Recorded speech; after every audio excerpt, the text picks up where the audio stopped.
بسم الله الرحمن الرحیم. د امریکا په واشنگټن ډي سي کې یو افغان په نېشنل ګارد باندې حمله وکړله.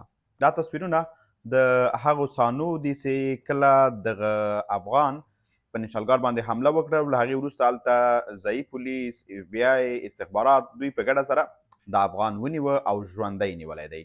اوس دغه پیښې په افغانانو کې په ټوله دنیا کې یو ډول پوښتنې او تشویشونه رامنځته کړي. لومړی خو داسې دغه هلک چې دی رحمان الله لکنوال نومیږي او 29 کاله عمر لري. 2021 کال کې امریکا ته راغلی دی.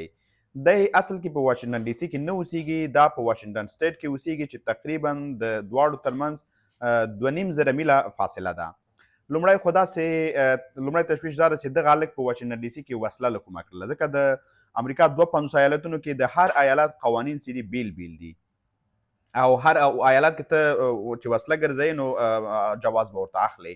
نسي کولی چې په یو جواز باندې په ټولو ایالتونو کې وګرځي. البته څو ایالتونو کې ګرځولی شي خو ټولو کې نسي ګرځولی. بیا په واشنګټن ډي سي کې قانون داسې ده چې په واشنګټن ډي سي کې ته وسله نه ګرځولی سي، نه یې راوړلی سي او نه یې کارولی سي. نو طبعا داسې دا 2.5 میلو نه راغلی دی، دلته دا وسله یې همدلته واشنګټن ډي سي کې پیدا کړې ده او یا یې چا نه اخیستې ده. دا ویل اخیسته ښه که هلته چا نه وسله اخلي په کوم ډول اخلي، هغه پروسه خو هملته امریکا کې خلکو ته معلومه ده چې ته به آی ډي کارت ورکوي او هلته به هغه آی ډي کارت چک کېږي، پولیس سره به شریک کېږي، که جواز لري بیا یې درته وسله درکوي. په هر حال دا یوه پوښتنه.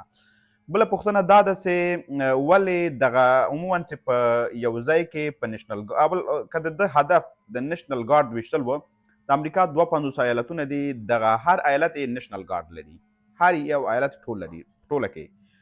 زه وایم که د ده سړي ویشتل دا وه نو دغه یې کولی شو بل ایالت کې هم وکړي، له دې واشنګټن ډي سي بهر هم وکړي. خو په هر حال دا هم بله پوښتنه ده. بله پوښتنه دا ده چې دی ژوندی ولې ونیوه، ځکه عموما چې په دغسې حالاتو کې چې په یو ګارد باندې برید وسي، ډزې وسي، د نورو ګاردانو لخوا بیرته دا شخص ویشتل کېږي، وژل کېږي، دا دی ژوندی نیولی دی. اوس تر ټولو بل اندېښنه او بل تشویش دا ده چې سم د لاسه 2 ساعته لا نه ووتي چې د افغانانو هغسې په امریکا کې اوسیږي کیسونه یې دي د بیا میشته کېدو غوښتنې کړي دي، یا په دریمو هیوادونو کې دي او یا هم افغانستان کې ناست دي، دوی کیسونه لري. دغه ټول کیسونه په مطلق ډول باندې د نامعلوم وخت لپاره بند پاتې سول. معنا داسې یو افغان تیروتنه وکړله، یا یې ظلم و زیاتی وکړه، یا یې دغسې یو ترهګریز برید وکړه، هر څه چې تاسې ګڼئ، قیمت به یې ټول افغانان پرې کوي.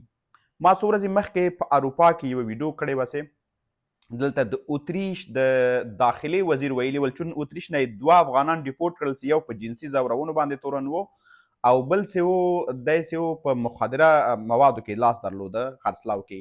دا دواړه یې ډیپورټ کړو. له هغې وروسته بیا د اتریش د داخلي وزیر وویلې چې موږ به په ډله ییزه توګه باندې افغانان ډیپورټ کړو او دوی د اروپایي هیوادونو غوښتنه هم وکړله. دغه خبرونه چې دي د بلجیم رسنیو هم خپاره کړي دي، د جرمني هم خپاره کړي دي، د اتریش هم خپاره کړي دي، د فرانسې هم خپاره کړي دي. له نورو اتحادیو له نورو غړو هم غوښتنه کړې وه. بیا دې باندې ځینو افغانانو غبرګونونه وښودل چې ولې ته خلکو ته تشویش پیدا کوي. بله هلته یې ښکاره ویلي چې مجرمین، هغه خلک چې جرمي سابقه ولري، هغه خلک به ډیپورټ کېږي. اوس دغه یو افغان تیروتنه وکړله، یو برید یې وکړه او د دې قیمت به ټول افغانان پرې کوي.